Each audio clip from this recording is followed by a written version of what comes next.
নমস্কাৰ। আজি আমি আছো যোৰহাট মালোৱালিত মোৰ বন্ধু চিন্ময় কটকী ঘৰটো আমি নিৰ্মাণ কৰি আছিলোঁ আৰু নিৰ্মাণ কাৰ্য আজি প্ৰায় সম্পূৰ্ণ হৈছে। চিন্ময় কটকীয়ে ক'ব তেখেতৰ আমাৰ লগত কাম কৰি কেনেকুৱা লাগিছে আৰু আপোনালোকেও ক'ব ঘৰটো সম্পূৰ্ণ ভিজুৱেল আপোনালোকক দেখুওৱা হ'ব কেনেকুৱা লাগিছে আপোনালোকে ক'ব। প্ৰথমে আমি চিন্ময় কটকীক সোধোঁ। চিন্ময়, কোৱা কেনেকুৱা লাগিলে? নমস্কাৰ। খুব ভাল লাগিলে।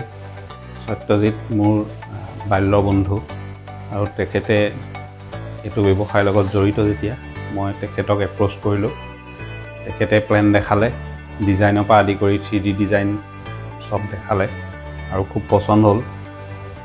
সৰু ঘৰ কিন্তু খুব কম সময়ৰ ভিতৰত ঘৰটো হেণ্ডঅভাৰ কৰিছে। সেইটো কাৰণে মই সত্যজিৎ দাসক ধন্যবাদ জনাইছোঁ। আৰু এটা কথা ক'ব বিচাৰোঁ যে সত্যই মোক ক'লে যে চব আমাৰ অসমীয়া মানুহ দি মই চব কাম কৰাই দিম তোমাক, আৰু ময়ো যিহেতু বিচাৰিছিলোঁ আৰু সত্যৰো যোনটো অৰ্গেনাইজেশ্যন তাতো চব আমাৰ খিলঞ্জীয়া মানুহে জড়িত হৈ আছে। বাৰ্ণিছৰ পৰা আদি কৰি চব বস্তু মানে ফিনিচিঙলৈকে চব আমাৰ অসমীয়া মানুহেই কৰিছে, আমাৰ খাটি অসমীয়া মানুহে। সেইটো ক্ষেত্ৰত মই বহুত সুখী আৰু ঘৰটো খুব সোনকালে উলিয়াই দিয়াৰ কাৰণে সত্যজিৎ দাসক মই ধন্যবাদ জনাইছোঁ। যিহেতু ওচৰৰ ৰাইজে মোৰ ঘৰটো যোন আহিছে তেখেতে প্ৰশংসাই কৰিছে। মই নিজৰ ঘৰৰ বিষয়ে মই বিশেষ নকওঁ, কিন্তু ৰাইজে ভাল দেখিছে আৰু মই ছেটিছফাইড, মই ফুল্লি ছেটিছফাইড।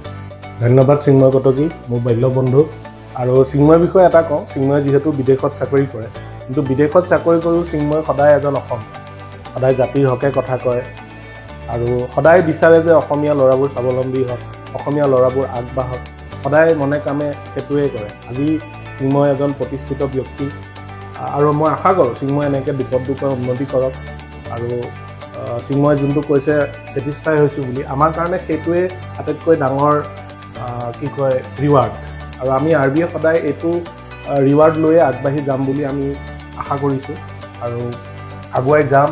যিহেতু আমাৰ এটা কমিটমেণ্ট থাকে যে আপোনালোকক আমি মনৰ পচন্দৰে এটা ঘৰ বনাই দিম। এই ঘৰটোত আপোনালোকে দেখিব পাৰে, আপোনালোকক ভিজুৱেলবোৰত দেখিব, এই ঘৰটোত সম্পূৰ্ণ কাঠেৰে নিৰ্মাণ কৰা হৈছে আৰু ইয়াত 3Dৰ পৰা ইয়াত সম্পূৰ্ণ ডিজাইন চব আমাৰ থলুৱা মানুহে কৰিছে, ইয়াৰ পৰা ইঞ্জিনিয়াৰৰ পৰা একেবাৰে কাৰ্পেণ্টাৰটো।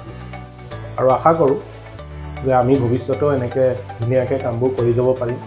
আপোনালোকৰ সহায় সহযোগ আমাক লাগিব আৰু আপোনালোকে যদি আমাৰ দ্বাৰা নিজৰ ঘৰটো নিৰ্মাণ কৰিব বিচাৰে তেন্তে আমাৰ লগত যোগাযোগ কৰিব। আমাৰ যোগাযোগৰ ঠিকনা RB near industrial bank, JB road, Jorhat. নমস্কাৰ।